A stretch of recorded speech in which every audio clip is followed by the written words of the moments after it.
Welcome back to my YouTube channel Bhim lover. सर्वांना जय भीम. आज मी तुमच्यासाठी एक बौद्ध आणि त्यांचा धम्म तृतीय खंड भाग 4 आत्मावरील विश्वास हा अधर्म आहे याच्याबद्दल मी तुम्हाला माहिती आज सांगणार आहे. चला तर मग पाहूया आजचा हा नवीन व्हिडिओ नक्की शेवटपर्यंत पहा, कारण की आपल्याला माहिती असणं खूप गरजेचं आहे. तर मग चला तर सुरू करूया. पहिला, भगवान बुद्धाने म्हटलं आहे की आत्मावर आधारलेला धर्म हा काल्पनिक आहे. दुसरं, कोणतेही आत्मा पाहिले नाही किंवा आत्मेशी संभाषण केलं नाही. तिसरं, आत्मा अज्ञात आणि अदृश्य आहे. चौथं, जी गोष्ट वास्तव आहे ती गोष्ट आत्मा नसून मन आहे. मन हे आत्मापासून भिन्न आहे. पाचवं, तथागत म्हणले आत्मावर विश्वास ठेवणे निरुपयोगी आहे. सहावं, म्हणून आत्मावर आधारलेले धर्म आपल्याला योग्य नाही. सातवं, असा धर्म केवळ भ्रामिक समजुतीचा जनक ठरतो. आठवं, भगवान बुद्धाने हा प्रश्न इथे सोडला नाही. त्यांनी त्या प्रश्नाचे संगपांग चर्चा केली आहे. नववं, आत्म्याच्या अस्तित्वावरील विश्वास हा देखील विश्वास इतका सर्वसाधारण आहे. 10वं, आत्म्याचे अस्तित्वावरील विश्वास हे ब्राह्मण धर्माचा एक अंग होता. 11वं, ब्राह्मणाने धर्मांत जीवाला आत्मा किंवा अआत्मा संभवत. 12वं, ब्राह्मण धर्मात आत्मा ही त्या तत्वविषयाला नाव देण्यात आले आहे की जी शरीरापासून वेगळी परंतु शरीराच्या अंत आणि जन्मेपासून शरीरात वास्तव्य करते.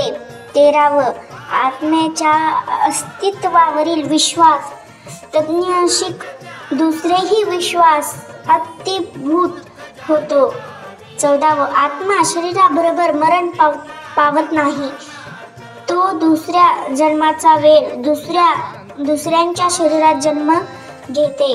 15वं, शरीर हे आत्मेचे एक पेरवाच आहे. 16वं, भगवान बुद्ध आत्मेवर विश्वास ठेवते असं काय नाही. तो विश्वास ठेवत नसे. आत्मा संबंध त्यांच्या सिद्धांताला अंतमवाद असं म्हणतात. 17वं, अशरीर आत्मा म्हणाला तर त्यांच्या संबंधाने अनेक प्रश्न उद्भवतात. आत्मा काय आहे? तो कुठे आला? शरीराच्या मृत्यूनंतर त्याचं काय होतं? तो कुठे जातो? शरीराच्या मृत्यूनंतर तो परलोकात कोणत्या स्वरूपात राहतो? केव्हा काळ तो तिथे राहतो? या सर्व प्रश्नांचे उत्तर बुद्धाने आत्माचे अस्तित्व मानणाऱ्या लोकांकडून मागितले. 18वं, आपल्या फिरत तपासणीत आत्म्याची कल्पना किती अस्पष्ट आहे ही त्यांनी आपल्या नेहमीच्या पद्धतीने दाखवले. 19वं, जी आत्म्याच्या अस्तित्वावर विश्वास ठेवतात त्यांना आत्मेचे आकार व आकृती कशी आहे हे विचारले.